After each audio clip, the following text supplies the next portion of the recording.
visita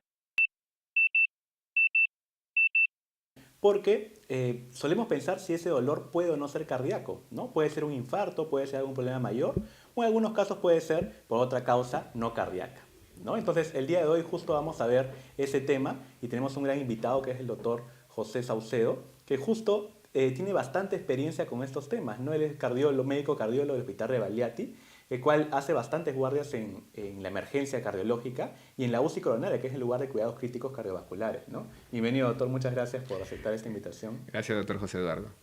Un gusto, más bien. Y bueno, vamos a comenzar con este tema, que creo que es uno de los temas más preguntados en cardiología, ¿no? El tema del dolor torácico es motivo principal de interconsultas, diría yo, para nosotros los cardiólogos en emergencia o incluso en consulta. Una gran proporción de visitas a nuestra consulta es por dolor torácico, ¿no? Y la principal preocupación de los pacientes es, doctor, me duele el pecho, ¿podrá ser un infarto verdaderamente? Pues porque muchos tienen antecedentes familiares de dolor torácico, antecedentes de que un paciente falleció de manera relativamente prematura o por alguna enfermedad cardiovascular. ¿Qué diría usted, doctor, con respecto a la prevalencia o qué tan frecuente en consulta en emergencias es la visita por dolor torácico? Ok. Bueno, el dolor de pecho, ¿no? En emergencia es un motivo de consulta no solamente acá en Perú, sino a nivel mundial muy frecuente, ¿no? Es ahí donde... Exactamente. Incluso he podido revisar un poco que incluso podemos llegar a 20-25% de visitas de emergencias. En total de todas las visitas de emergencia, 20-25% podría ser por dolor torácico. Correcto, esto sobre todo se ve en hospitales de referencia o de tercer nivel, como lo llamamos acá en Perú, ¿no? Exactamente, hospitales de gran complejidad, ¿no? O grandes, o más conocidos probablemente, ¿no? Y a veces, la realidad es que muchos de esos dolores torácicos a veces son cardíacos, a veces no son cardíacos, ¿no? Tal vez el 5 a 10% de las visitas de estos dolores torácicos sea efectivamente cardíacos. Y el trabajo del médico emergenciólogo en ese momento, que es el que primero lo capta en la emergencia y después recién a veces consulta al cardiólogo, es discernir si este dolor verdaderamente es de origen cardíaco y en base a eso a veces llamar a cardiología o discernir si es de otro tipo de dolor, ¿no? ¿Cuál sería, doctor, usted nos puede comentar el principal error en un paciente, en una persona que tiene dolor torácico, una vez que siente este dolor de pecho? ¿Qué es lo que demora en llegar hasta el hospital o en tomar la decisión? Tal vez es reconocer el tipo de dolor, tal vez en tomar la decisión verdaderamente, o tal vez verdaderamente pensar que es un infarto. Ok, es una buena pregunta, José. Pienso que el principal error que se comete es en subestimar el dolor, ¿no? Al subestimar el dolor, hago hincapié en el tiempo que pasa desde el inicio del dolor hasta que el paciente acude al área de emergencia o a una primera atención con un personal de salud, ¿no? Muchas veces los pacientes subestiman el tipo o las características del dolor y acuden muy a destiempo al área de emergencia o un primer contacto con un personal de salud. Y como probablemente lo vas a mencionar más adelante, en cardiología tenemos un dicho, ¿no? Que tiempo es igual a músculo.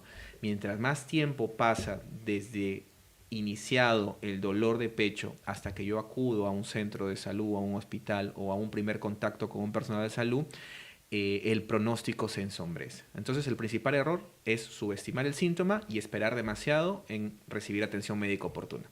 Exactamente, y es algo que usted mencionaba, aprovecho para hablar un poquito más sobre eso, que vamos a explayarnos un poquito más después, que el tiempo es músculo, ¿no? Y Correcto. cuando hablamos de eso es que, para los que no saben tal vez mucho sobre el corazón, es que el corazón es un músculo principalmente, ¿no? Que tiene cables eléctricos para activarse, el cable eléctrico lo activa, eyecta la sangre y hace su función principal, ¿no? Y este músculo cardíaco, cuando nosotros bloqueamos su irrigación o su alimentación, que es a partir de las arterias, comenzamos a perder por cada minuto pasado una cantidad de músculo cardíaco, ¿no? Ujú. Y esto a corto plazo puede terminar en aumento en la mortalidad cardiovascular por infarto, es decir, fallecer por un infarto, insuficiencia cardíaca, o a largo plazo de unas alteraciones muy limitantes, ¿no? Con respecto al infarto. Entonces, como usted lo ha dicho, mientras más antes detectemos que estamos frente a un infarto, incluso desde casa, más antes podemos actuar, valga la redundancia, y podemos salvar lo máximo del músculo cardíaco, ¿no? Correcto. Y algo muy, muy frecuente es que antes nosotros decíamos o se nos presentaba pacientes a la emergencia, adultos mayores, ¿no? 60 Ujú. años, 70 años a más,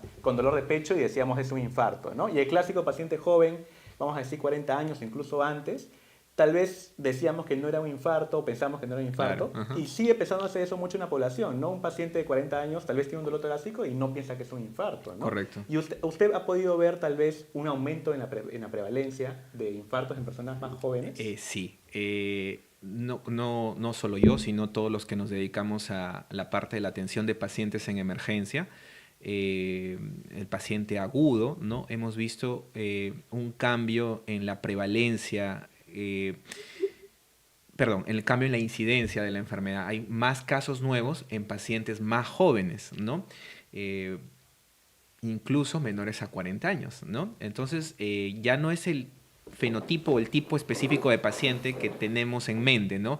Un paciente varón con antecedentes de tabaquismo, hipertensión, diabetes, obesidad que acude por dolor de pecho. Estamos viendo en la actualidad un incremento de la incidencia de la enfermedad en pacientes mucho más jóvenes, ¿no? Y tal vez esto se ve porque cada vez se han hecho más estudios donde se identifican factores de riesgo no clásicos, ¿no? Factores de riesgo no clásicos, ¿no? Que, bueno, ya los conversaremos más adelante. Excelente. Bueno, es cierto, ¿no? La prevalencia o la incidencia, mejor dicho, de síndrome coronario agudo o de infarto, más conocido así en la población en general, es cada vez más frecuente en personas jóvenes, ¿no? Y mucho es por factores de riesgo clásicos, factores de riesgo no clásicos, y también que tal vez tenemos otros métodos diagnósticos que han mejorado la capacidad de captar pacientes con infarto, ¿no? Algo que quería preguntarle, doctor, es que en cardiología a veces nosotros vivimos muy al límite respecto a las guardias, ¿no? Tenemos que decidir rápidamente si el paciente puede inestabilizarse o no, si el paciente tiene riesgo de tener alguna alteración importante o de tomar decisiones bastante drásticas o bastante fuertes, ¿no? Como cardiólogos. Usted que se dedica bastante a emergencias cardiológicas, ¿cómo siente esa presión? Yo sé que usted ya tiene mucha experiencia en esto, ¿no? Pero ¿cómo podría tal vez aconsejarle a algún médico que también nos pueden ver en tomar decisiones, en enfrentarse a un paciente con probable infarto, en poder realmente tener tal vez la noción o la certeza y la calma en ese momento de decidir sobre si el paciente necesita una intervención urgente o qué podemos hacer con él, pues, ¿no? Claro, como nos decían nuestros maestros, la clínica manda, ¿no? A ver, cuando hablamos de un dolor de pecho de probable origen cardíaco, vamos a tipificarlo con un nombre que se llama angina de pecho, ¿no? Entonces, la angina de pecho tiene características muy particulares, ¿no? No siempre es descrita como dolor, a veces es descrito como un disconfort, un malestar opresivo, ¿no? Una opresión retroesternal o en el centro del pecho, que puede o no irradiarse ya sea a mandíbula o a brazos, ¿no? Y que generalmente puede estar desencadenada por algún tipo de esfuerzo físico o emocional, ¿no? También la parte de las emociones juega un papel muy importante acá, ¿no? Entonces, si tenemos una opresión en el pecho, no necesariamente dolor, a veces el paciente llega, tú le preguntas, ¿tiene dolor? Y él te va a decir, no me duele el pecho, tengo una opresión, un disconfort, un malestar que no es muy bien descrito, pero que ya le llama la atención como para haber acudido a un centro de emergencia, ¿no? Entonces, si tenemos este paciente con este síntoma y que podemos catalogarlo o definirlo como una angina de pecho, entonces yo ya tengo que sospechar o pensar mal. Y tal vez una herramienta diagnóstica que tenemos a la mano en los hospitales donde trabajamos es el electrocardiograma.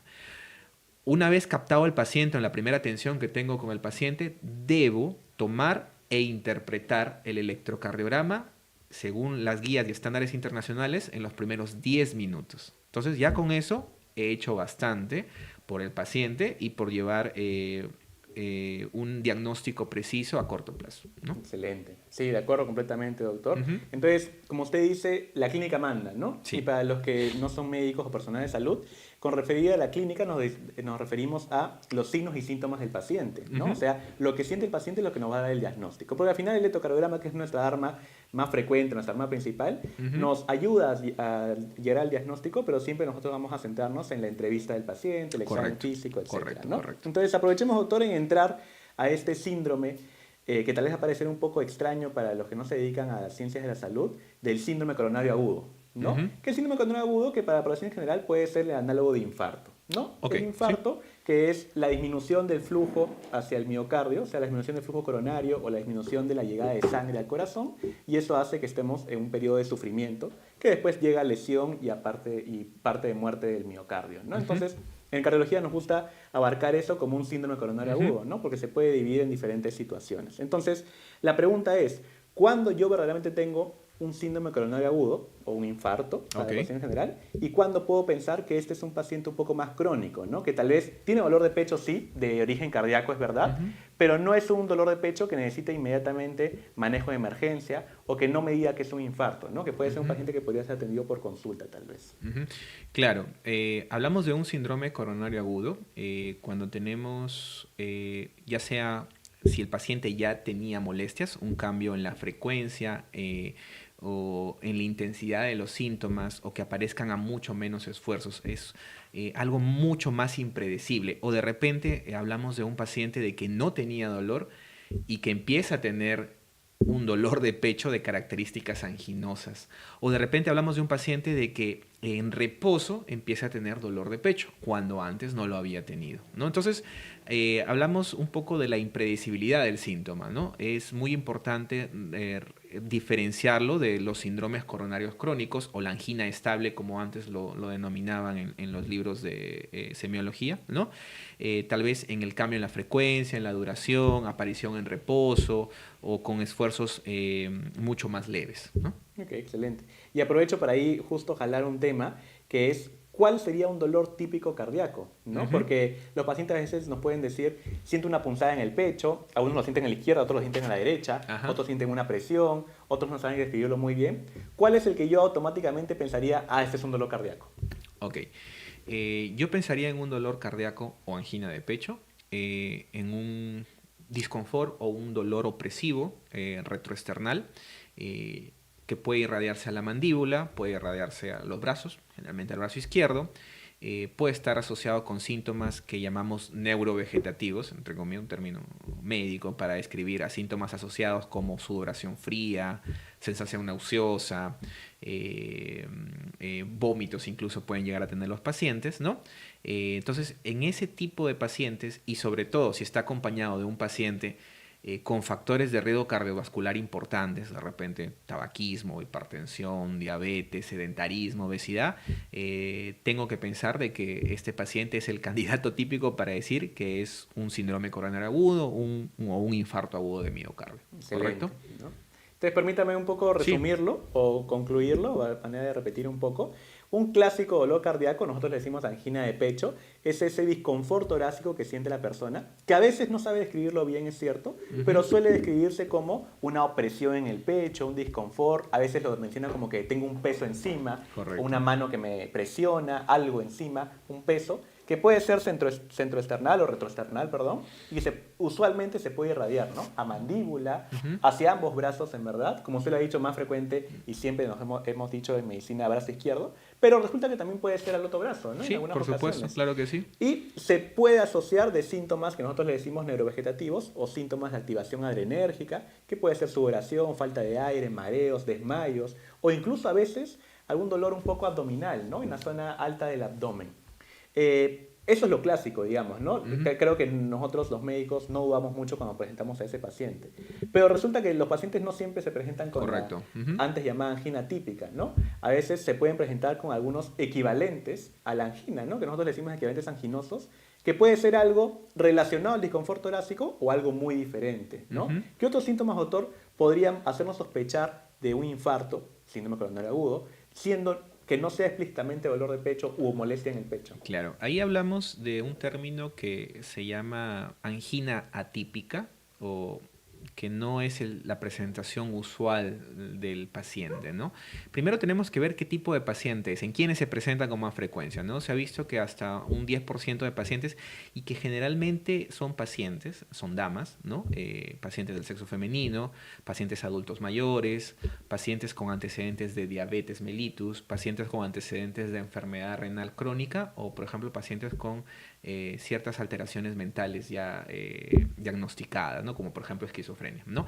En estos pacientes hay una mayor frecuencia de presentación atípica de los síntomas, como por ejemplo disnea, síncope, que es una pérdida súbita del estado de conciencia, epigastralgia o dolor en la boca del estómago, o sea, en el epigastrio, que es la boca del estómago, incluso mareos, náuseas, vómitos, pueden ser síntomas muy atípicos de presentación de un síndrome coronario agudo. Entonces, en esos pacientes es donde debo prestar muy especial atención porque se nos puede pasar y me ha pasado y sé que a todos los que vemos pacientes en el área de emergencia o tenemos emergencias, muchas veces podemos subestimar a este tipo de pacientes y tener mucho cuidado en ellos, ¿no? Exactamente, y a veces pensamos otros diagnósticos antes del síndrome coronario agudo, ¿no? Usted mismo lo ha dicho, y ese grupo de pacientes con diabetes, adultos mayores, mujeres que ya han pasado la etapa de menopausia o enfermedad renal crónica, suelen tener estos equivalentes anginosos o angina típica, entre comillas, y bueno, a veces podemos enfocarlo como algo digestivo, podemos enfocarlo como mareos o como algo muy diferente a cardiología, pero en verdad estamos frente a un síndrome coronario agudo, ¿no? Entonces es muy importante pensar esto en aquellos pacientes, como usted lo ha dicho, especialmente con factores de riesgo, ¿no? Vamos a poner un paciente típico, un paciente tal vez con obesidad, sedentarismo, diabetes, y que ya tenga algún antecedente importante como tabaquismo, que venga solamente por sudoración o que venga solamente por falta de aire, ya me haría pensar en un posible infarto. Por supuesto, ¿no? ahí es donde el ojo clínico, ¿no? El ojo clínico tiene que estar muy alerta para identificar ese tipo de pacientes, ¿no? Exactamente. Y aprovecho para ser un poco redundante, ¿qué es lo que haría ahí el cardiólogo en emergencias con ese tipo de paciente que no es la angina típica, no es el dolor de pecho típico, pero piensa que podría ser un infarto? Ok. Primero, obviamente, prestar sutil atención en este tipo de pacientes. Como mencioné, tomar un electrocardiograma tan pronto como sea posible, en menos de 10 minutos, tomarlo e interpretarlo, ¿no?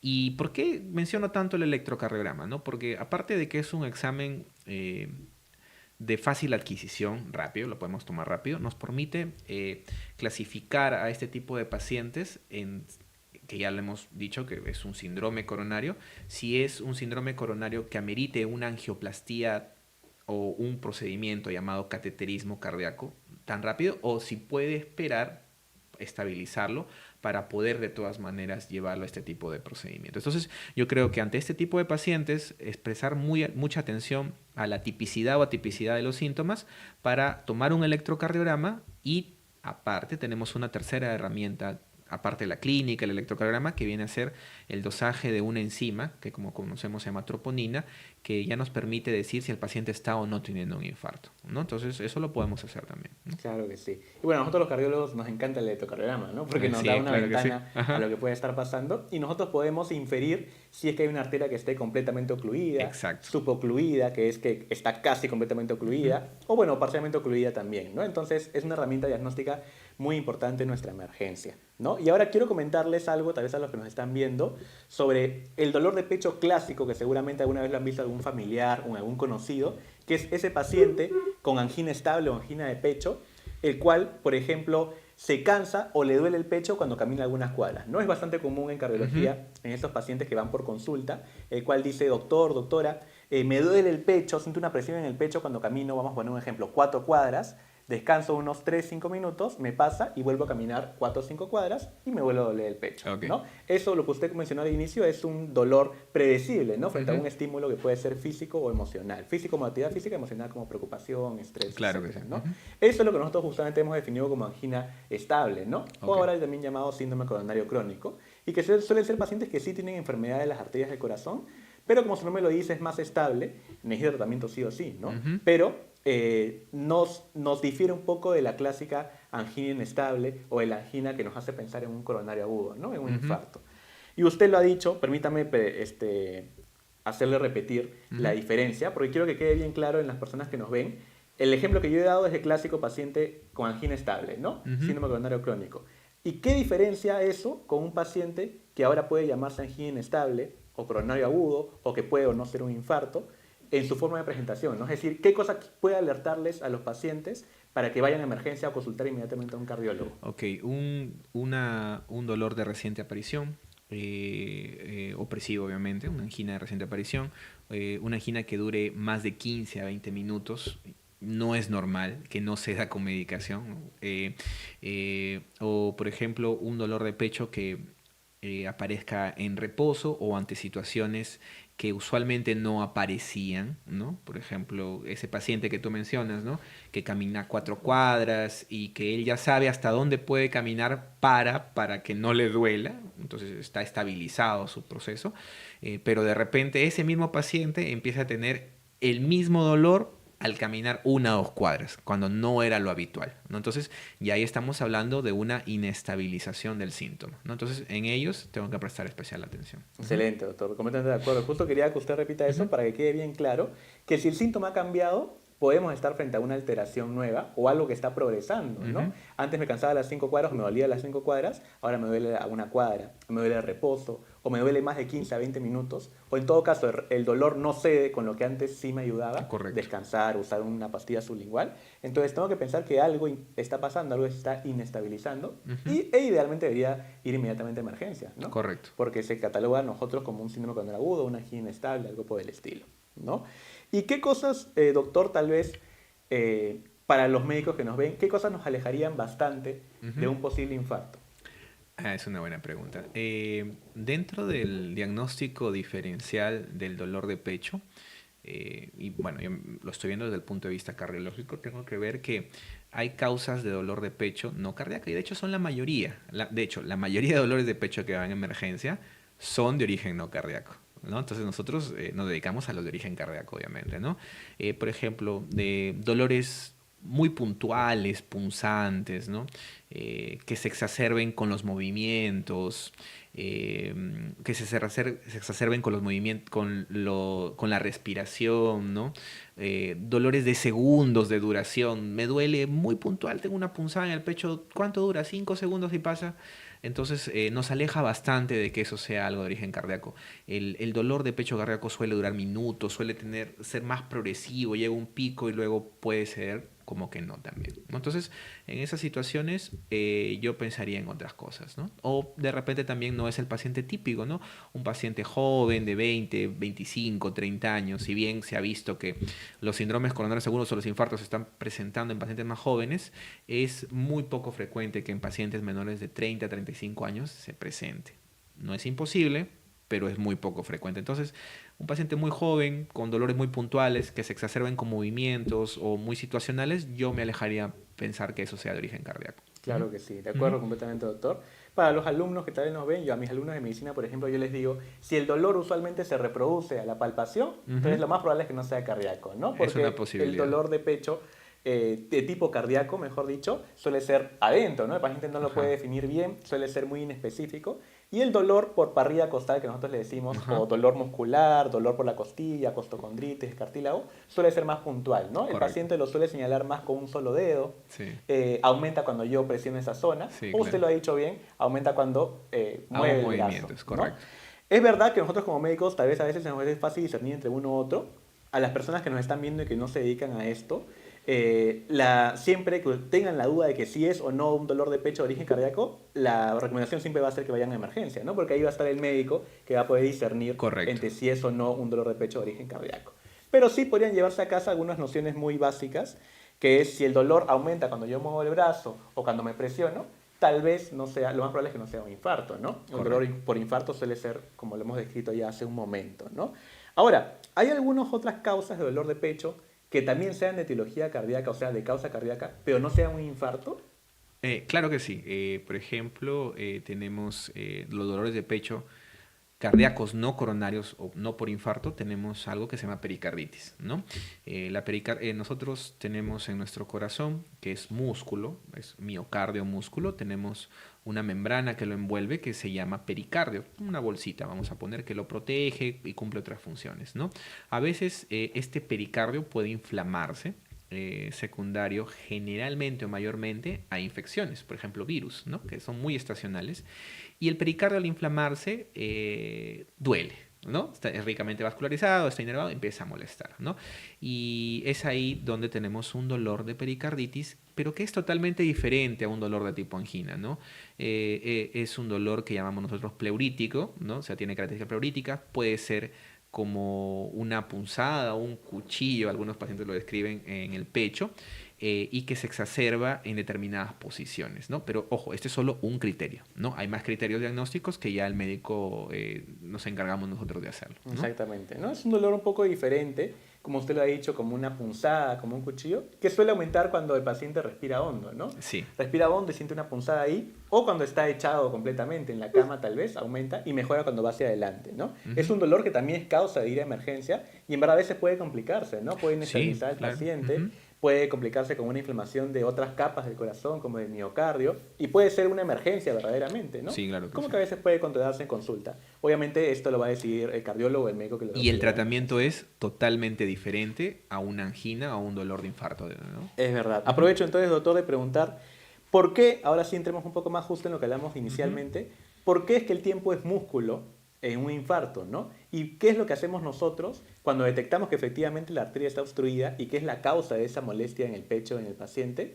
¿Qué es lo que hacemos para poder intentar devolver ese flujo sanguíneo o poder mejorar la supervivencia del paciente o su capacidad a largo plazo? Correcto. Claro, el tiempo es músculo porque mientras más tiempo dejamos pasar desde iniciado el dolor, que vamos a poner es la hora cero de inicio del pico máximo del dolor, hay más músculo que muere. Al final, infarto es igual a necrosis y necrosis es igual a muerte, ¿no? Entonces, más tiempo pasa, hay más necrosis o muerte celular. Hay más muerte de los miocitos, que son las células que componen el músculo cardíaco. Y esto ensombrece el pronóstico del paciente a corto y a largo plazo. Al haber más muerte celular, hay más riesgo de muerte por arritmias, por ejemplo, y hay más riesgo de que el corazón quede con una secuela permanente como una insuficiencia o falla cardíaca, ¿no? Entonces, es por eso que tan pronto como sea posible, tenemos que hacer un diagnóstico correcto y si confirmamos que es un síndrome coronario agudo o un infarto agudo de miocardio, tenemos que tratar de hacer algo que llamamos reperfundir o abrir, entre comillas, esa arteria o posible arteria ocluida. Esto lo hacemos a través de un proceso, de un procedimiento que se llama coronariografía invasiva o cateterismo cardíaco, en el cual un cardiólogo hemodinamista, que es un cardiólogo intervencionista, se encarga de hacer esto en un laboratorio de hemodinamia y tratar de llegar al diagnóstico y el tratamiento oportuno, ¿no? Exactamente, ¿no? Entonces, para que quede un poco más claro en la población, en verdad lo ha hecho excelente, Doc, sino que quiero que Uh ellos -huh. entiendan qué es lo que pasa en un infarto. El corazón, como había dicho inicialmente, es un músculo, ¿no? Que tiene arterias que llevan la sangre, oxígeno, nutrientes hacia ellas, ¿no? Si nosotros obstruimos una de esas arterias, esa parte que alimentaba al corazón comienza a hacer isquemia, ¿no? Uh Que -huh. significa sufrimiento de esas células. Si hace sufrimiento, después puede pasar a lesionarse y Uh después -huh. a hacer necrosis, ¿no? Claro. Que es la muerte de esa parte del corazón. Uh -huh. Entonces, en un infarto pasa eso. En un infarto se ha obstruido totalmente, casi totalmente o parcialmente la arteria, pero el punto es que la cantidad de sangre que debería llevar nutrientes, oxígeno a esa parte del corazón no lo está haciendo de manera adecuada, ¿no? Correcto. Y peor aún si el corazón aumenta sus necesidades de nutrientes, Uh ¿no? -huh. Porque aumenta su demanda metabólica, etc. Entonces, en ese momento, el corazón está sufriendo y puede llegar a perderse una gran parte del corazón Sí. que termina en inestabilizando al paciente, e incluso con muertes a corto plazo, a largo plazo también por insuficiencia cardíaca. Y lo que nosotros tenemos que hacer es diagnosticar rápidamente, ¿no? Mientras más antes diagnostiquemos, más rápido podemos tratarlo. Pero ¿de qué depende que podemos diagnosticar rápidamente, aparte de nosotros reconocer al paciente? Es que el paciente llegue rápidamente a Correcto. emergencia, ¿no? Uh -huh. Y no dude entre, no, es una molestia que ya me ha pasado antes, es una molestia que tal vez no es cardíaca, debe ser que he comido mucho, estoy indigestado, Uh -huh. y decida ir inmediatamente a emergencia. Es ahí la importancia, ¿no?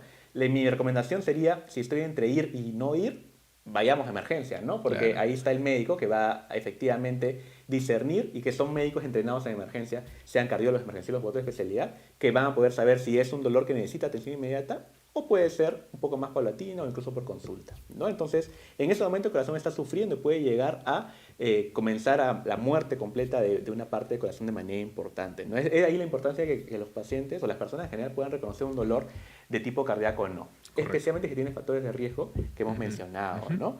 Y ¿cuáles serían, aparte del dolor por parrilla costal, que nosotros le decimos que es inflamación del músculo, contractura muscular, que también son causas de dolor de pecho, otras causas? Tal vez hay dolor cuando estamos muy ansiosos, cuando tenemos una crisis de ansiedad, que también es un diagnóstico médico. Hay dolores gastrointestinales también de etiología cardíaca. Yo sé que no es nuestra especialidad para nada. Sí, sí. Justo comentando, ¿no?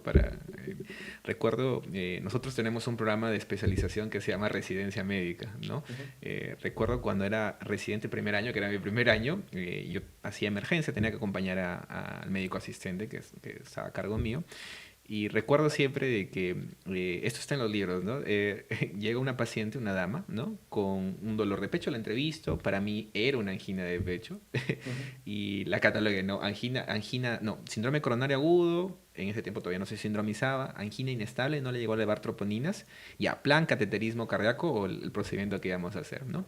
Entonces, luego llega el asistente unas horas después, pasamos visita, le evaluamos al paciente, y resultaba que la paciente, los síntomas, como inicialmente me lo había descrito, no eran así, ¿no? Cambió totalmente, y me describía más el dolor diferente, ¿no? Como un dolor en la boca del estómago, irradiado como cinturón hacia la espalda. Siempre me acuerdo de ese caso, otro diagnóstico, ¿no? Entonces salieron sus enzimas pancreáticas súper elevadas, al final no era un síndrome coronario agudo, era una pancreatitis, ¿no? Claro. Entonces yo me sentí súper mal porque iba a enviar a un paciente con un diagnóstico por un problema gastrointestinal totalmente distinto a un procedimiento cardíaco, con todos los riesgos que eso implica, ¿no? Exacto. Pero leyendo ya luego, me doy cuenta que también muchas veces problemas gastrointestinales pueden confundirse con angina de pecho. Por ejemplo, la enfermedad por reflujo gastroesofágico, ¿no? Que es un diagnóstico gastrointestinal, muchas veces es confundida como un dolor de tipo anginoso.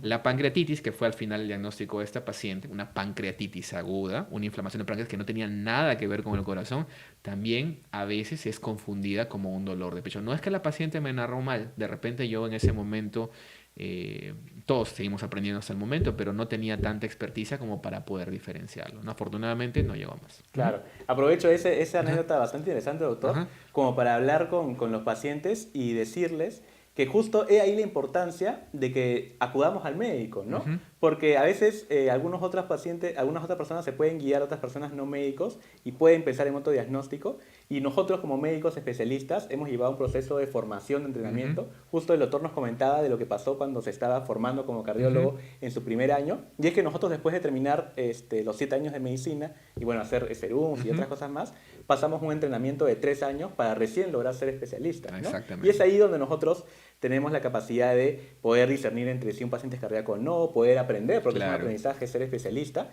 y hay siempre un médico cardiólogo que ya es, como dice su nombre, cardiólogo, que nos está supervisando, ¿no? Entonces, es ahí la importancia de que los pacientes entiendan, nuevamente, valga la redundancia, la importancia de acudir con nosotros en cardiología al hospital, porque ya tenemos el entrenamiento actual para poder discernir entre un diagnóstico u otro, ¿no? Correcto. Que le podría pasar a cualquier otra persona que tal vez no esté tan entrenada o esté en entrenamiento, o si le pasa a algún médico que está en entrenamiento, también de hecho le va a pasar a una persona que no se dedica a ciencias de la salud, ¿no? Muchos pacientes en casa se guían de lo que dice su familiar, se guían de lo que dice un conocido, y lo que le funciona a un paciente no le funciona a otro necesariamente, ¿no? Entonces sí. ahí estamos nosotros justo, que tenemos toda la experiencia actual para poder discernir entre un diagnóstico y otro, ¿no? Excelente, doctor. Me ha parecido muy buena la anécdota. Sí, fue bueno. De hecho, que nos ha pasado en algún momento.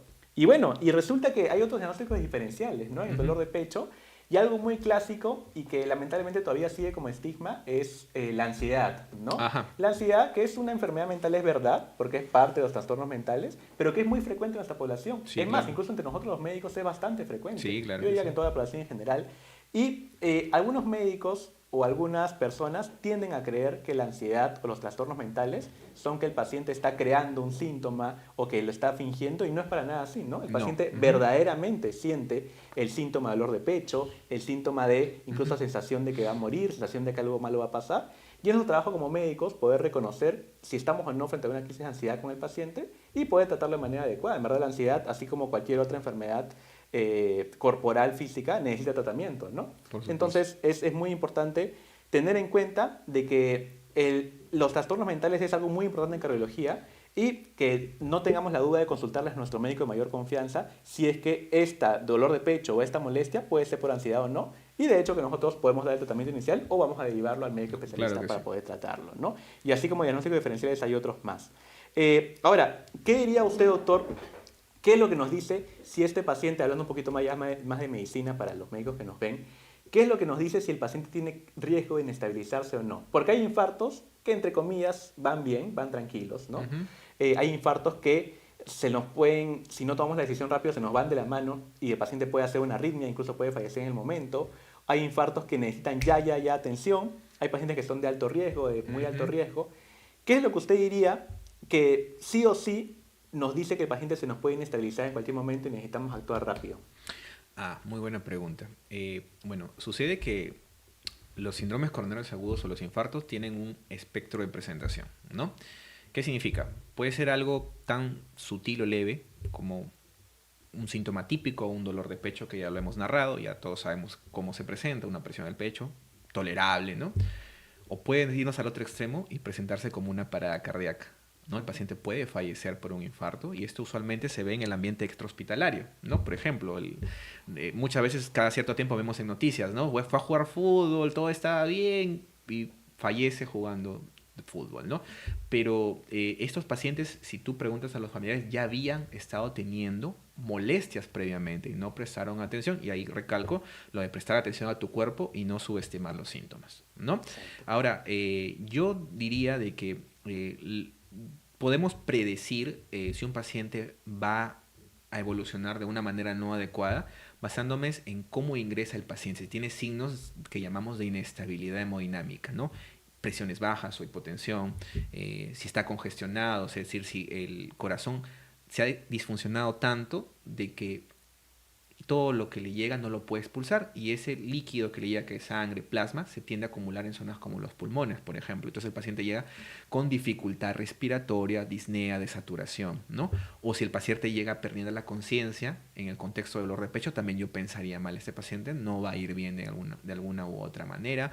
O si viene con signos de poca perfusión o poca llegada de sangre a órganos como el cerebro, por ejemplo, ya con trastorno del sensorio o alteraciones como confusión, somnolencia, clínicamente yo pensaría que no va a ir bien. Electrocardiográficamente, si es un ST elevado, ¿no? Que si es, yo pienso que por electrocardiograma la arteria está totalmente ocluida. Entonces ahí yo diría que va a ir mal también.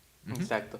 Y como usted mismo lo ha dicho, doctor, el infarto puede presentarse de diferentes formas, ¿no? Como usted lo ha dicho, puede ser un dolor clásico, opresivo, clásico de un paciente. En algún otro tipo de pacientes puede ser un dolor muy sutil que incluso pasa desapercibido y ni se da cuenta que se infartó. Correcto. En pacientes con diabetes suele ser bastante frecuente, ¿no? Adultos mayores. Hasta puede venir una situación catastrófica en un paciente completamente con falta de aire, con presión muy baja, que nosotros a veces podemos definir en bajo gasto o shock cardiogénico, o incluso un paciente en pleno paro cardíaco por obstrucción total de la arteria, ¿no? Y ahí viene la importancia de los chequeos también, ¿no? Es la importancia de los chequeos, exacto. Porque nosotros en cardiología, ahora que ya estamos con esto de la era de riesgo cardiovascular, definimos qué tanto riesgo tiene el paciente a 10 años, por ejemplo, o a largo plazo de hacer un infarto, ¿no? Correcto. Y en base a eso tomamos decisiones para evitar esto, ¿no? Estamos hablando hoy día de infarto, sí, que sin duda lo vamos a seguir tratando por muchos años más, pero nuestra idea, nuestro objetivo ahora es evitarlo, ¿no? Desde hace muchos años.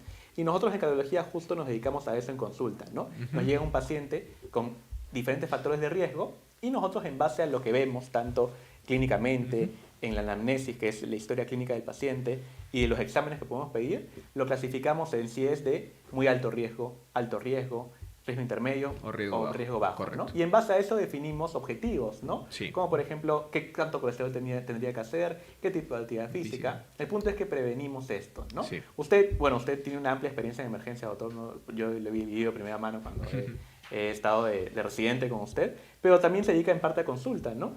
Entonces, ¿qué es lo que usted podría ver en un paciente que diría, este paciente hay que tomar acción de una vez porque en los próximos 5 a 10 años puede hacer un infarto? ¿Cuáles son los factores de riesgo más clásicos que se presenta el paciente y cuáles son los no clásicos que usted comentaba? Diría que hay factores de riesgo no modificables, ¿no? Por ejemplo, la edad. Todos nos vamos a envejecer en algún momento y la edad nos va a jugar en contra definitivamente, ¿no? Pero la edad es diferente dependiendo también del sexo del paciente, ¿no? Es por eso que mayormente los infartos se presentan en varones a menor edad y en mujeres cuando generalmente pasan los 50 años o posmenopausia, ¿no? Entonces son factores de riesgo que no van a ser no podemos modificarlos, ¿no? Pero hay factores de riesgo modificables y es ahí donde cobra la importancia la prevención, ¿no?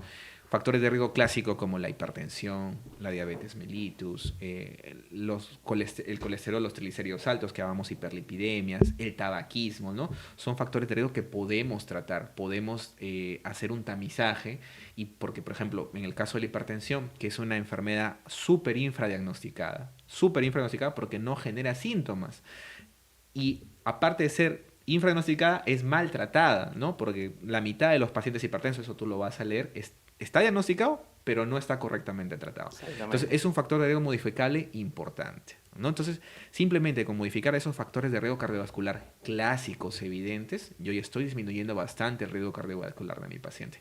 Ahora, hay otros factores de riesgo, como el sedentarismo, muy de moda, ¿no? Estamos mucho tiempo en la computadora, bajo estrés, en oficinas, ¿no? Entonces, ser sedentario también no es bueno. Es un factor de riesgo que podemos modificar, no es clásico del todo, pero podemos tratarlo, ¿no? Entonces, ahí la actividad física cobra bastante importancia. Exactamente, ¿no? Entonces hay factores de riesgo que nosotros tenemos que tomar acción de una vez. Como usted ha dicho, hay factores de riesgo que no podemos ir en contra de ellos. La edad es uno de ellos. El hecho que tengamos antecedentes familiares de enfermedad cardiovascular temprana también. Y algo, solamente se me acaba de ocurrir esta pregunta, usted que lo mencionó, y suele ser un mito, no del todo es un mito, pero se suele decir que las mujeres tienen menos riesgo de un infarto que los hombres, ¿no? ¿Es cierto esto? ¿En algún momento de la etapa biológica de las pacientes o de las personas, mujeres, cambia esto y se vuelve el mismo riesgo que los hombres o no? Claro, es parcialmente cierto, ¿no? Las mujeres tienen una protección hormonal que no tenemos los varones, que tienen dosis altas de progestágenos, ¿no? Entonces, mientras entre comillas estén en edad fértil, ¿no? Que es antes de la menopausia, esto va a disminuir bastante el riesgo cardiovascular. Es poco frecuente, no es que sea tampoco improbable encontrar una mujer menor a 50 años que tenga un síndrome coronario. Generalmente tienen algo más, ¿no? Algún proceso inflamatorio crónico, una hipertensión, una diabetes mal controlada, ¿no? Sin embargo, esta protección hormonal es hasta cierta edad, y a partir de los 60, 70 años, se ha visto de que el riesgo de presentar síndromes coronarios agudos, infartos agudos de miocardio, se equipara a la del varón, ¿no? Se equipara a la del varón, e incluso con un peor pronóstico, ¿no? Entonces, no, como respondiendo a tu pregunta, es cierto parcialmente. Hasta cierta edad hay una protección hormonal, pero después de cierta edad tenemos que tener en cuenta también que esa protección hormonal se acaba y generan, como ya habíamos mencionado minutos antes, síntomas atípicos, y esta tipicidad de los síntomas me llega muchas veces a subestimar los síntomas de las damas, ¿no? Y pueden evolucionar mal. Exactamente, como usted lo ha dicho, las mujeres antes de la menopausia es cierto que están más protegidas de un accidente, de un infarto, o de un accidente cerebrovascular también, ¿no? De enfermedades de riesgos cardiovasculares, pero pasado este periodo, que es, como dijimos, factores no modificables porque es la etapa de la vida, posterior a la menopausia el riesgo es igual, ¿no? Sí, que claro. el varón, incluso a veces, como usted lo ha dicho, el pronóstico es diferente, ¿no? Es diferente. Y resulta que a veces las mujeres que están teniendo un infarto y que suelen tener a veces síntomas un poco diferentes a las del varón, luego que ya han pasado la menopausia, suelen creer que no es un infarto, ¿no? Porque dicen, no, yo soy mujer, entonces no creo que sea un infarto, ¿no? Sí, claro. Y se demora más en llegar a la emergencia que un varón con el mismo dolor de pecho, ¿no? Además que los varones somos más quejones, ¿no? Es verdad, somos al toque vamos a emergencia ajá, también. ajá. Es muy cierto. Entonces, eso nos deja la enseñanza de que si estamos ante la duda de ir o no a emergencia, vayamos a emergencia inmediatamente, ¿no? Claro que sí. Y algo que aprovecho en base a lo que usted dijo, doctor, es que los pacientes muchas veces tienen factores de riesgo que están siendo tratados, hipertensión, colesterol, diabetes, pero es muy frecuente que lleguen a nuestra consulta y nos digan, sí doctor, yo tengo hipertensión, tomo esta pastilla desde hace 5 o 10 años, pero no veo a mi cardiólogo usualmente. Claro. ¿No? Entonces, lamentablemente, es lo mismo que nada muchas veces, ¿no? Porque puedo tomar mi pastilla para la presión, pero no sé si estoy controlado. Claro. El problema es que yo puedo tomar la pastilla y no estoy controlado, entonces es casi igual que no tomarse la Ahí pastilla. caemos en algo, ¿no? que se llama inercia terapéutica, ¿no? Que muchas veces también los médicos somos responsables, ¿no? Tenemos que tener en cuenta que el paciente es un ser dinámico, ¿no? Que sus circunstancias de hace 5 o 10 años no son las mismas que ahora, ¿no? Entonces hay que chequear a estos pacientes regularmente. Exactamente. ¿No? Lo que antes controlaba esta pastilla puede ser que en 5 años ya no lo haga. Necesitamos aumentar la dosis, combinar la pastilla, X cosa más, ¿no? Exactamente. Y bueno, y a veces también resulta que el paciente se está tratando de colesterol y vemos su valor de LDL, que nos encanta a nosotros el LDL, y no está en nuestra meta, ¿no? Sí. Voy a poner un ejemplo, ¿no? Que tal vez va a sonar un poco avanzado para algunos, pero un paciente de muy alto riesgo necesita un colesterol LDL, colesterol malo, menos de 55, ¿no? Como meta. Sin embargo, el paciente que a veces no sabe esto, y no tendría por qué saberlo en algunas situaciones, está feliz porque su LDL está en 110, por ejemplo, ¿no? Y dice, según mi cifra de laboratorio, en mi hojita sale que un LDL normal es menos de 130. Claro. Pero nosotros que sabemos que este paciente tiene alto riesgo cardiovascular, no queremos ese LDL en 110, ¿no? Queremos uno en 55. Entonces, el paciente tiene que estar siendo reevaluado frecuentemente por su cardiólogo, su médico especialista en prevención, para poder justo ver estos factores de riesgo, ¿no? No basta solamente con tomar la pastilla, sino tengo que controlarme y saber que estoy bien controlado. Correcto. ¿No? Muy bien, doctor. Entonces, pasemos a otro tema más. Quiero hacerle unas preguntas, ya casi por llegar a los últimos bloques. Tal vez son preguntas un poco repetitivas algunas, pero son parte de los mitos que solemos tener como población en general, ¿no? Si el dolor aumenta cuando yo presiono en esta zona, ¿es un infarto o probablemente no lo sea? Lo más probable es que no lo sea. Ahora, también hay que saber examinar al paciente, ¿no? No debo...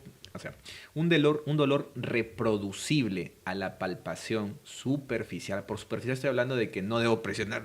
Señor, le duele, voy a generarle dolor con mi mano. Lo más probable es que no lo sea. Ya hablamos de un valor predictivo negativo alto, ¿no? Entonces, lo más probable es que no lo sea. Sí. Exactamente, bueno, excelente. Ahora, también he visto muchas, en consulta me ha pasado que he tenido pacientes que me dicen, doctor, me dolió el pecho, no quise ir a la emergencia, pero por si acaso me tomé una aspirina. Okay. ¿Sirve verdaderamente tomarse una aspirina si tengo dolor en el pecho en este momento? No, no sirve, ¿no?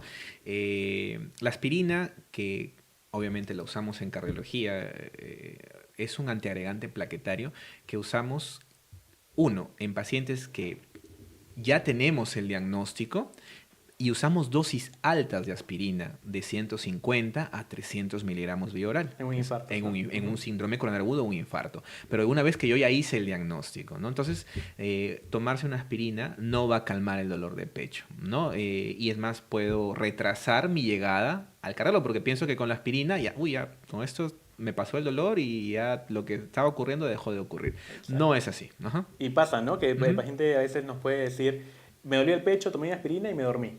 Porque ya me pasará con eso. Sí, claro que sí. Y si estamos frente a un infarto, créanme que esa aspirina que tomó no hizo nada, ¿no? No hizo nada más que tal vez, como usted lo ha dicho, retrasar la llegada al hospital, a la clínica, y que nosotros no podamos devolverle la irrigación o el flujo sanguíneo a ese corazón, ¿no? Y aprovecho que está muy ligado a eso. ¿Es cierto que tomar una aspirina diaria me salva del infarto? ¿Cualquier persona debería tomar una aspirina a partir de tal edad?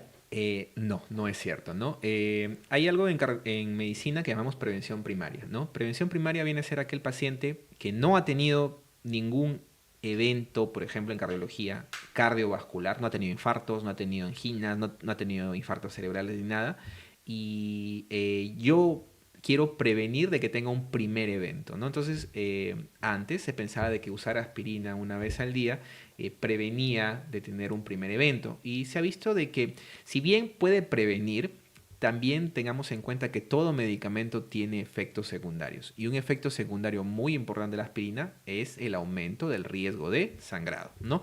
Entonces se valoró riesgo de sangrado versus qué tanto prevengo y se vio de que había más riesgo de sangrado que más que lo que prevenía la aspirina. Entonces, no. Solamente en pacientes de muy alto riesgo cardiovascular podría considerar usar aspirina como prevención a un primer evento. Por ejemplo, un paciente con diabetes mal controlada. Okay. Y hay otros pacientes que sí o sí van a usar aspirina, ¿no? Que ya es prevención secundaria. Claro, ¿no? Exactamente. Claro, como los que ya han tenido un evento cardíaco, aspirina o al menos un antiagregante plaquetario, que puede ser la aspirina u otro, ya de por vida, ¿no? Excelente. Entonces, queda creo, de consejo que no es que todas las personas tienen que tomar aspirina porque sí, ¿no? La aspirina no es para todos, es para algún grupo de personas que nosotros como médicos sabemos diagnosticar, sea como prevención primaria o prevención secundaria, y que nosotros damos porque el beneficio es mucho mayor al riesgo. Al riesgo, ¿no? correcto. Como usted ha dicho, todos los medicamentos tienen efectos adversos, no hay ni uno solo.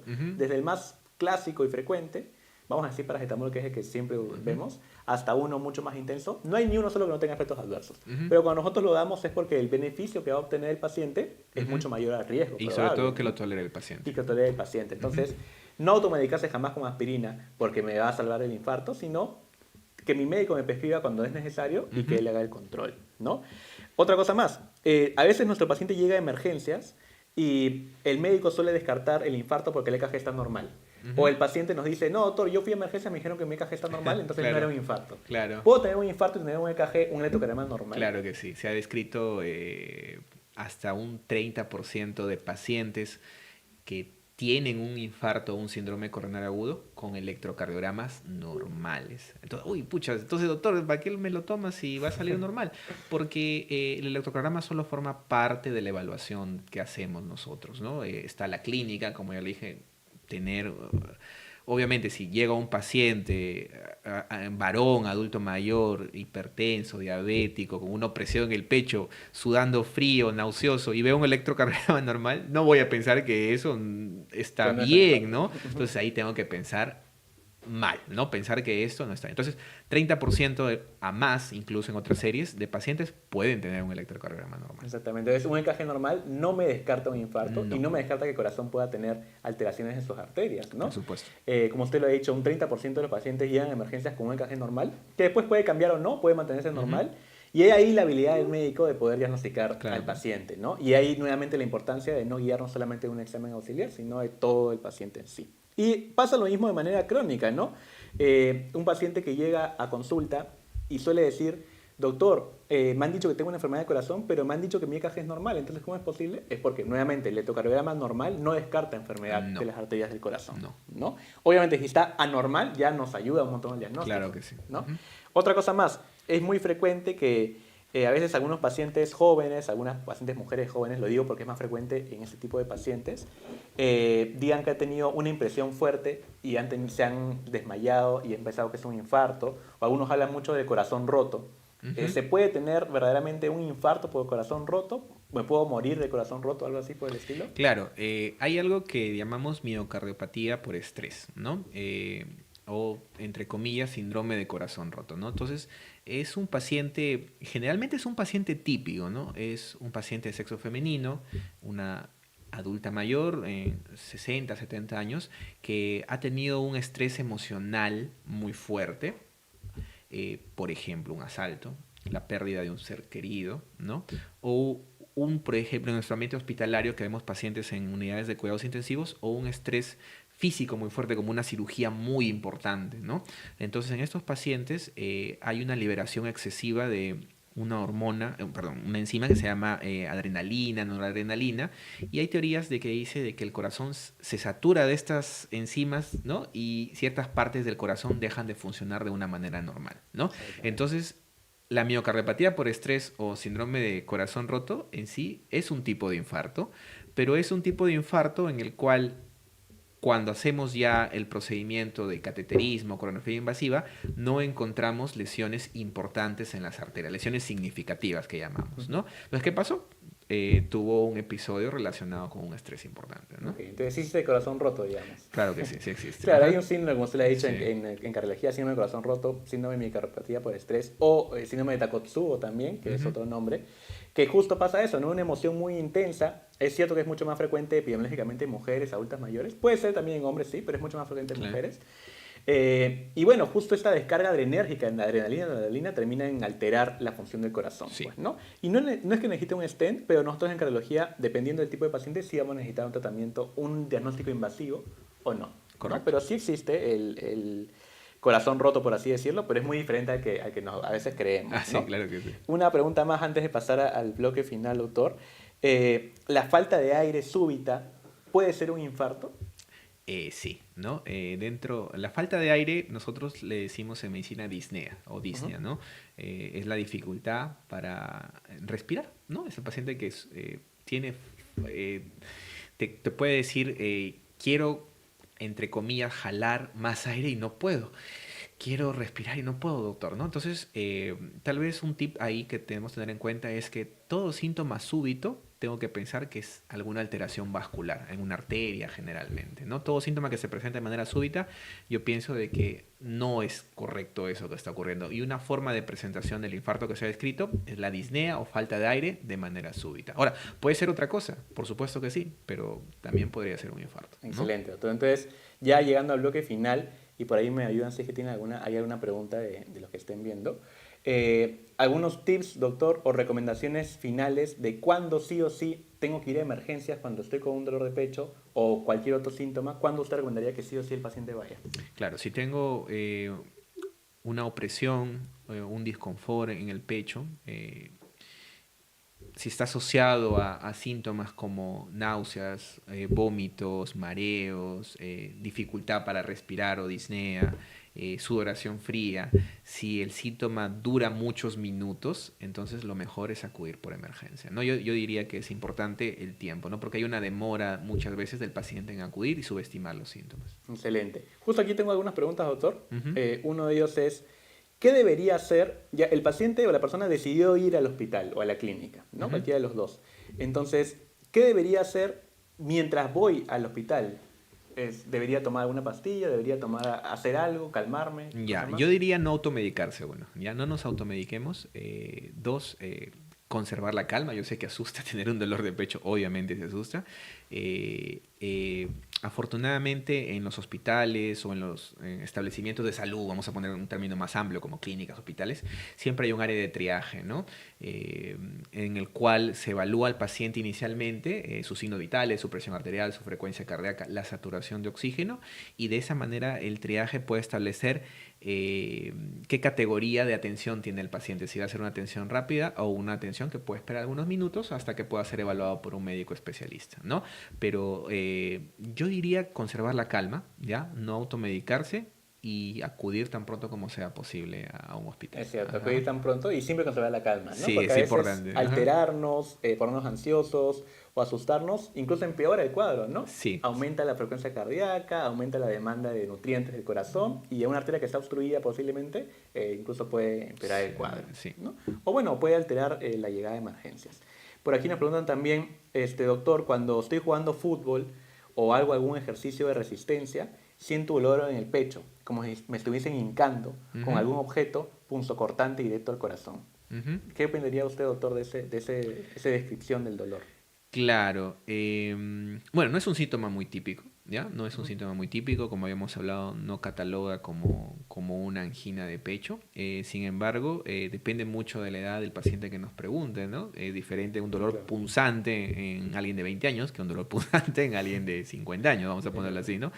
Si está siendo muy frecuente, yo recomiendo una evaluación cardiovascular, ¿no? Hay una prueba, por ejemplo, José, que se llama una prueba de esfuerzo, ¿no? O ergometría, ¿no? En el cual sometemos a un paciente que planea realizar actividad o que ya la está realizando a un estrés físico que viene a ser la caminata en pendiente, ¿no? Y de esa manera evaluamos si durante el esfuerzo los síntomas que pueda tener el paciente con el esfuerzo se correlacionan con alguna alteración en su electrocardiograma. Yo creo que si estás teniendo esto, y sobre todo durante episodios de actividad física, tal vez, previa evaluación obviamente, esto simplemente es una pregunta, sería prudente hacerte una prueba que pueda reproducir ese síntoma como una prueba de esfuerzo físico. De acuerdo completamente, doctor. Una última pregunta, no está muy relacionada al tema de hoy día, pero nos preguntan, a veces hay algunos medicamentos que se sacan del mercado por diferentes lugares, en algunos países, por ejemplo. Una pregunta es que se ha sacado de algunos lugares el losartán de otro país. Ajá. ¿Y por qué acá lo seguimos recetando, no? Ah, ya, sí, esa es una pregunta que me hacen muchas veces en consulta, ¿no? Hace unos años se sacó del hubo una alerta, hay alertas que establece la OMS, que es la Organización Mundial de la Salud, y el Ministerio de Salud, referente a ciertas contaminaciones de medicamentos con algunas sustancias, ¿no? Me parece que cuando se importa un medicamento, se importa de determinados países, ¿no? Entonces hubo una alerta porque hubo una contaminación de ciertos lotes del medicamento losartán con alguna sustancia que podría ser perjudicial para la salud. Entonces lo que hizo el Ministerio de Salud es que esos lotes los sacaron durante un tiempo, se dejó de... Un producto alimenticio, vamos a decir un lote de paquetes de queso, se contaminó ese lote, entonces el mercado tiene que sacar todos esos lotes, ¿no? Sí. Y no significa que el queso sea malo en general, sino que, bueno, se contaminó. No voy a hablar de si hubo o no alguna alteración en el proceso, pero bueno, es el punto que pasó, pues, ¿no? Ujú. Por acá nos preguntan por otra red. eh, ya. Una persona nos pregunta, yo quiero vivir al menos 46 años más de los que ya tengo. O sea, Ok, quiere llegar a los 100 años, nos ok, pregunta, ok. ¿no? ¿Qué puedo hacer? Ah, genial, buena pregunta, ¿no? Ahí hablamos ya un tema de, bueno, el tema de la longevidad tiene que ver mucho, justo había leído hace poco eso, también con los antecedentes familiares que tengan, ¿no? Entonces, si tengo una familia longeva, es más probable que yo también viva más años. Pero aparte de eso, y es una muy buena pregunta, yo sugiero, uno, actividad física al menos, te recomiendan las guías 5 veces a la semana, ¿no? Yo diría todos los días, ¿no? Ahora, por actividad física no significa hacer un deporte, que muchas veces confundimos hacer actividad física con hacer un deporte. Actividad física es dedicarte al menos unos 30 minutos al día a ti, a tu cuerpo, mantenerte activo, caminar, hacer bicicleta, hacer natación, pero exclusivamente a lo que te gusta hacer, mantenerte activo. No sé si te gusta el karate, te gusta el boxeo, eso cuenta como actividad física. Ahora, si puedes hacer ejercicios de resistencia, que son, por ejemplo, las caminatas y todo eso, ¿no? Perdón, ejercicios aeróbicos, que son las caminatas, el jogging, el running. Cardiovascular. Exactamente, con ejercicios de resistencia como pesas, mucho mejor. Antes, por ejemplo, cuando yo era estudiante, recuerdo que estaban desaconsejados los ejercicios de pesas, ¿no? Claro. Pero actualmente se ha visto que tener una buena musculación es como un seguro de vida para envejecer mejor. O sea, si tienes más músculo, vas a envejecer mejor, ¿no? 2 es la dieta, ¿no? Entonces, ahora, por hacer dieta no significa sufrir con las comidas, significa comer de acuerdo a mis posibilidades, a mi realidad, ¿no? Comer bien, ¿no? Comer frutas, comer verduras, comer comidas en casa, pescados, va muy bien, carnes blancas, y sobre todo yo que le recomiendo a mis pacientes es evitar comidas ultraprocesadas, ¿no? ¿Qué es una comida ultraprocesada? Es todo lo que vas a una tienda a comprar algo y está empaquetado, chisitos, gaseosas, cerveza. O peor si tienen los octógonos. Los octógonos, que afortunadamente todavía está en la legislación peruana, ¿no? Todas esas comidas que han pasado por un proceso de refinamiento extra, se deben evitar su consumo excesivo, ¿no? Tampoco estoy diciendo que lo quites totalmente, puedes darte tus gustos de vez en cuando, pero evita comer eso. Y la tercera es que acudas a tu cardiólogo para que te haga un buen screening o despistaje, evalúe bien tus factores de riesgo cardiovascular y vea si necesitas o no algún tipo de medicación. Exactamente. Entonces, justo lo que nos preguntó, usted lo ha dicho excelente, doctor, ¿cómo puedo hacer yo para vivir más? Es literalmente viviendo mejor, ¿no? Y puede sonar muy genérico lo que estoy diciendo, pero es que es la verdad, es buenos estilos de vida, Sí. alimentación saludable, lo más saludable que se pueda, priorizar las proteínas de bajas grasas, por ejemplo, carbohidratos complejos, disminuir azúcares, harinas, y hacer actividad física, como usted lo ha dicho, el músculo es un seguro de vida para poder vivir más, ¿no? Por ejemplo, no me refiero a ser un fisiculturista, ¿no? No, claro. Sino a ser una persona activa que tiene la fuerza para poder hacer sus actividades independientes cuando llega a una edad mayor. Por supuesto ¿no? que sí. Y el músculo, como hablamos en el capítulo anterior también con el doctor invitado, es un órgano endocrino, ¿no? Sí. Es cierto, el músculo nos ayuda a movernos y siempre va a ser nuestro principal motor, pero es un órgano que consume glucosa, consume grasas, a reposo incluso, y mientras más músculo tengamos, más glucosa y más colesterol, bueno, más grasita vamos a consumir y por lo tanto va a poder mejorar nuestra función metabólica, ¿no? Yo justo estaba buscando acá una frase, hace poco hubo un curso de prevención cardiovascular de la Sociedad Peruana de Cardiología, sí, claro.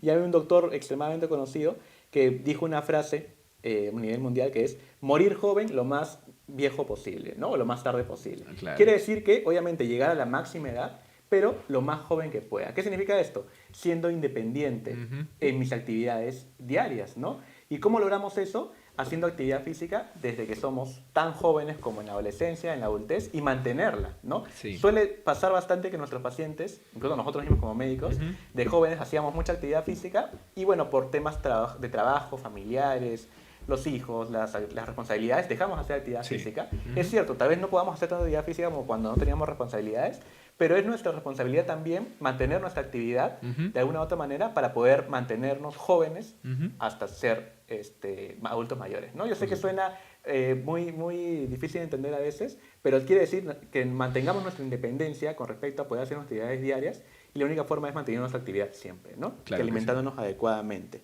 ya por ahí, ya las últimas preguntas. La última aquí. En un paciente que ya pasó por cateterismo por un infarto, ¿por cuánto tiempo debería darse la antiagregación plaquetaria? Creo que eso nos pregunta una persona de ciencias de la salud, de hecho, estoy completamente seguro. Sí, depende, ¿no? Depende. A ver, de estándar yo te diría un año, ¿no? Ahora, eso es relativo, ¿no? Eso es relativo. Ya actualmente tenemos scores, ¿no? Que evalúan qué tanto voy a prolongar la antiagregación plaquetaria, que generalmente usamos aspirina, un antiagregante, y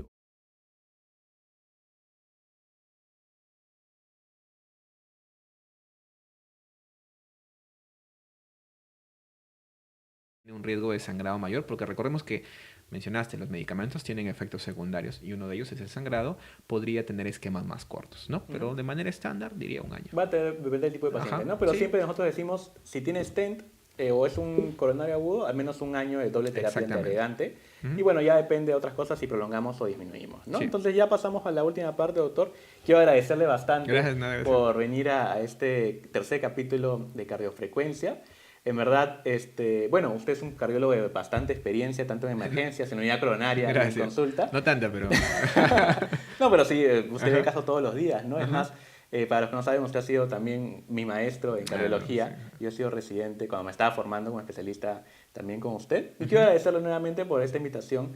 Y bueno, invitar a los demás que nos están viendo a siempre acudir a su cardiólogo, ¿no? Porque es, como usted lo dijo, y queda la última recomendación de Para Vivir Más, es importante ir al cardiólogo porque nosotros vamos a ver el riesgo cardiovascular, ¿no? Y lo había mencionado antes, el riesgo de que el paciente tenga un evento cardiovascular en los próximos años. Correcto. Y en base a eso definimos metas, ¿no? Es cierto, este paciente tiene un 10% de probabilidad de hacer un infarto en los próximos 10 años, pero yo quiero disminuir ese riesgo. Entonces, su colesterol tengo que llevarlo a un objetivo en particular, su presión también, su actividad física, y con eso podemos disminuir el riesgo cardiovascular y hacer que el paciente viva mucho más, ¿no? Entonces, para cerrar ya este bloque, quiero recomendarles nuevamente que si estamos entre la duda de ir o no ir a emergencias, vayamos a emergencias, ¿no? Sí, Porque claro. sin duda ahí está el médico especialista o el médico entrenado, sea el médico que sea, ahí está y que puede discernir entre si es un dolor que necesita atención inmediata o no. Y bueno, y siempre, si bien es cierto, ya nos hemos enfocado a poder intentar captar cuando es un paciente con infarto, siempre centremos, ¿no? Como hemos dicho al final, en la prevención, ¿no? Sí. Lo que más nos importa es prevenir infartos, prevenir eventos cardiovasculares, prevenir mortalidad, porque las causas cardiovasculares son la primera causa de muerte en el mundo. Y bueno, y ese es nuestro trabajo como cardiólogos, de poder difundir esta información, ¿no, doctor? ¿Alguna palabra tal vez final? Creo que la agarré frío. Acá, sí. Bueno, agradecerte, José Eduardo, la oportunidad que nos has dado. Muy interesante. He estado viendo tus podcasts, han estado bastante interesantes, ¿no? También por eso también acepté. José Eduardo ha sido, no mi médico residente, ha sido un médico residente que ha estado en formación y tuve el gusto de trabajar con él. Muy buen médico, muy buen médico. Y bueno, cualquier cosa nos pueden contactar a través de sus redes sociales, ¿no? Igualmente con usted, doctor. Listo. Muchas gracias. Y bueno, nos vemos en el próximo episodio. Agradezco a todos los que están acá, los que van a ver en los próximos capítulos. Y no olviden seguirnos en las redes sociales, en Cardiofrecuencia. Y bueno, en mi red social también Instagram. Pronto el doctor también va a sacar su red social para cuando quieran seguirlo, doctor Saucedo. Ajá. Bueno, y suscríbanse al podcast Cardiofrecuencia. Son cosas que pasan en vivo, perdón. Bueno, muchas gracias, doctor. José Eduardo, muchas gracias. Hasta luego. Gracias.